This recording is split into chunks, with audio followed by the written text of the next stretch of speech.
a lot to like about this team. There's ways for them to continue to improve. Let's talk about the Oklahoma secondary coming up next.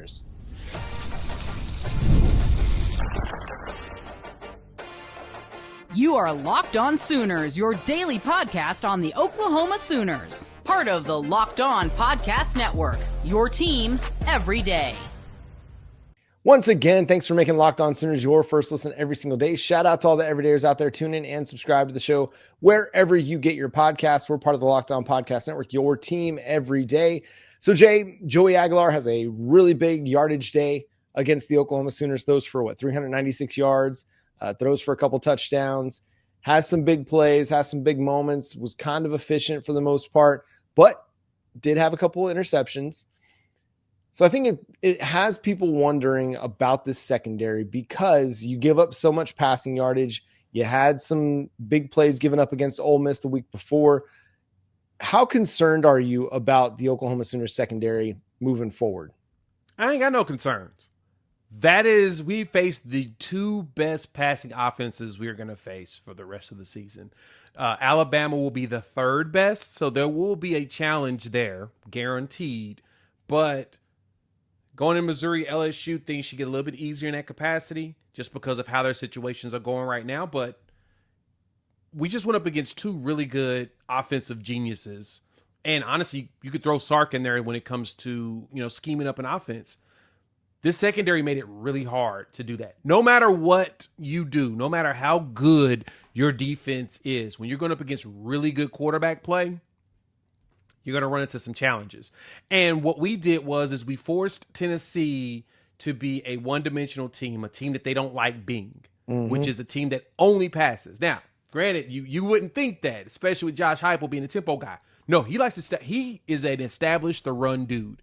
He is a run the D-ball guy. That is his offense. It's how it's always been. We only gave up 63 yards of rushing to Tennessee. That is the lowest in like 4 or 5 years or longer than that.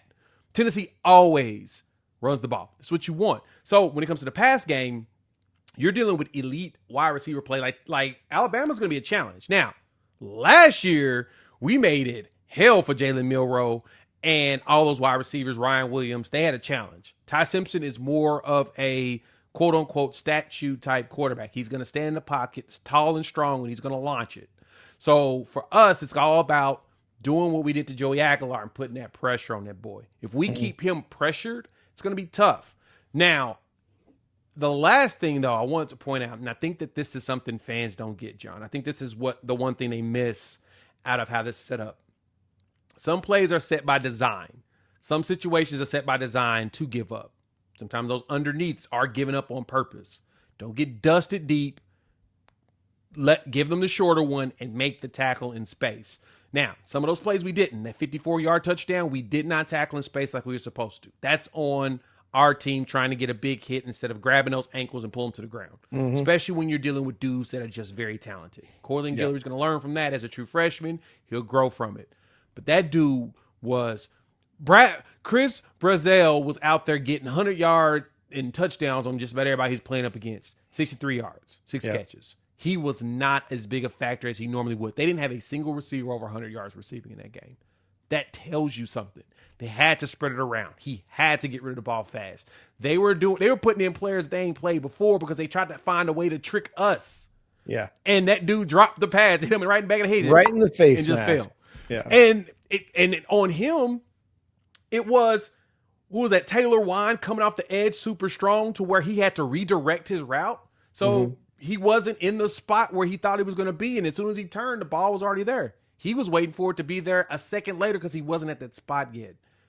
We did that. We disrupted that offense. So to my point here, my whole purpose of this lecture is our secondary sometimes gives up certain things because the goal is for the defensive line to cause the pressure and hopefully make it easier on them. We put them on islands on occasions, and it's very hard to play corner. I don't care nobody say, it is the hardest position to play on the football field, period. They have no clue what's coming, and they have to guess the entire time. I got more to say on that, but I ain't going to say it on here. We'll talk about that offline, John. But that's the point. Hardest position. It's really, really tough. And you're playing with really young players out there, and they're playing well. Eli Bowen, he's just a sophomore. Cortland Guillory, he's a true freshman. Like, these are guys in their first and second year that are playing a lot of snaps for you at cornerback. And it's a lot of good. You're going to get some plays that don't go your way when you're playing against guys like Cam Coleman, who's a future top 10 pick in the NFL draft, or Chris Brazzell, who's also a guy that's going to be a first round draft pick, or coming up when you face Ryan Williams and Jeremy Bernard. Those guys are future first round picks. You're going to have some plays where they get you. That's just the way it goes. That's the nature of the beast. Shoot, I've seen Jalen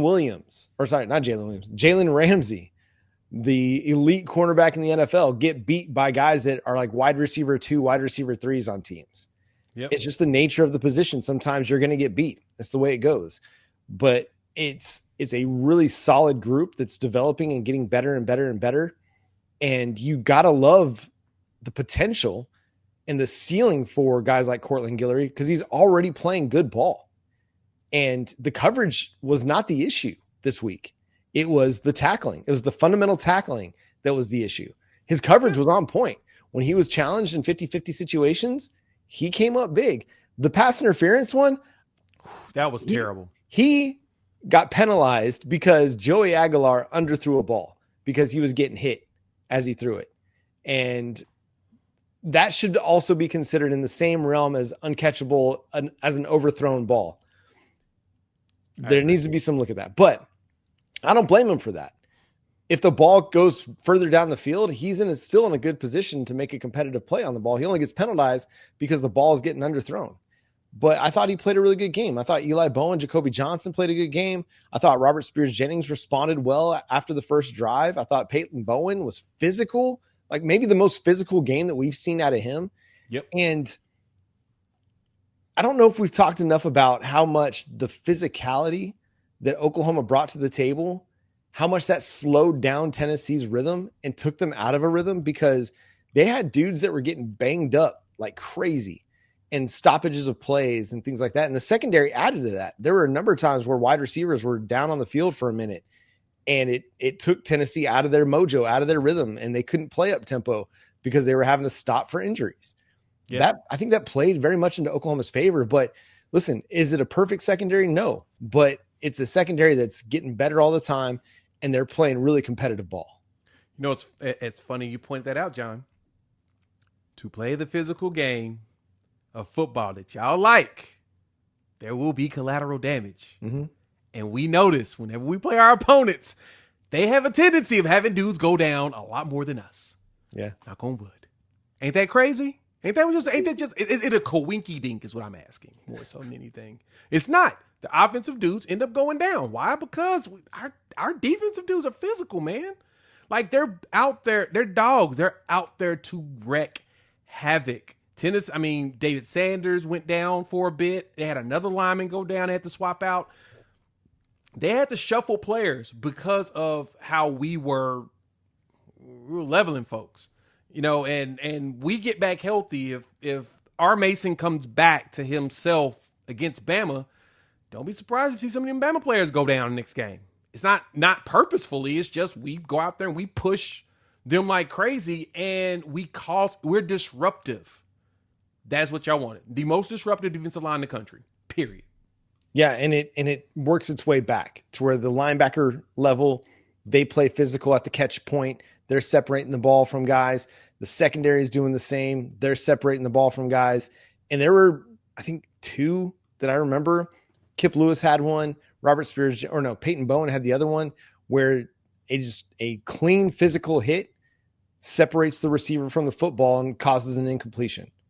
So you're not going to be perfect on the back end, especially with as much as Brent Venables likes to blitz and as much as he likes to play zone coverage. Good quarterbacks are going to be able, and good wide receivers will find soft spots in the zones. It's just a matter of your defense making more plays than their offense and being able to get off the field in key situations. And in the second half, they did a better job at that on third downs, getting off the field, than they did in the first half. So again, it was a tale of two halves. And for as much yardage as Tennessee was putting on the board in the first half, they still only had 10 points. That was what's crazy, John. You did all of that 200 and something yards of total offense to like 99, and you're still down 16-10. Yep. Again, if you're able to play sloppy play like that and still have the lead at the half and be able to close it out in the game, you can do just about anything. Yeah, first half, 6 of 8 on third down. Second half, just 1 of 5 on third down. So, again. Defense turns up in the second half. We've done it every year. We've done that all season long. Second half, this team has turned up so much better. The unfortunate thing is we didn't close against Ole Miss like we're supposed to, and we didn't show up in the second half on the offensive side of the ball against Texas. Yep. But for the most part, you did it. Yeah, if this team can get a lead, they're really, really hard to beat because that defense makes it really, really difficult to score on them. And that's going to do it for today's episode of Locked On Sooners. Thanks so much for tuning in and being a part of the show. Subscribe to the show wherever you get your podcasts. We're part of the Locked On Podcast Network, your team every day. You can follow us on all your favorite social media platforms. You can follow Jay at Unfair Sports. Go check out his channel, Unfair Sports, over on YouTube. You can follow me at John9Williams and read my work covering the Sooners over at SoonersWire.com. Again, the show is at Locked On Sooners. Subscribe to the show wherever you get your podcasts, over on YouTube. Hit that subscribe button if you haven't done it yet. Hit the notification bell to let you know when new episodes drop. And until next time, he's Jay Smith. I'm John Williams. We'll talk to you then. Boomer. Sooner. And once again, today's a great day to remind everybody to run the dang ball.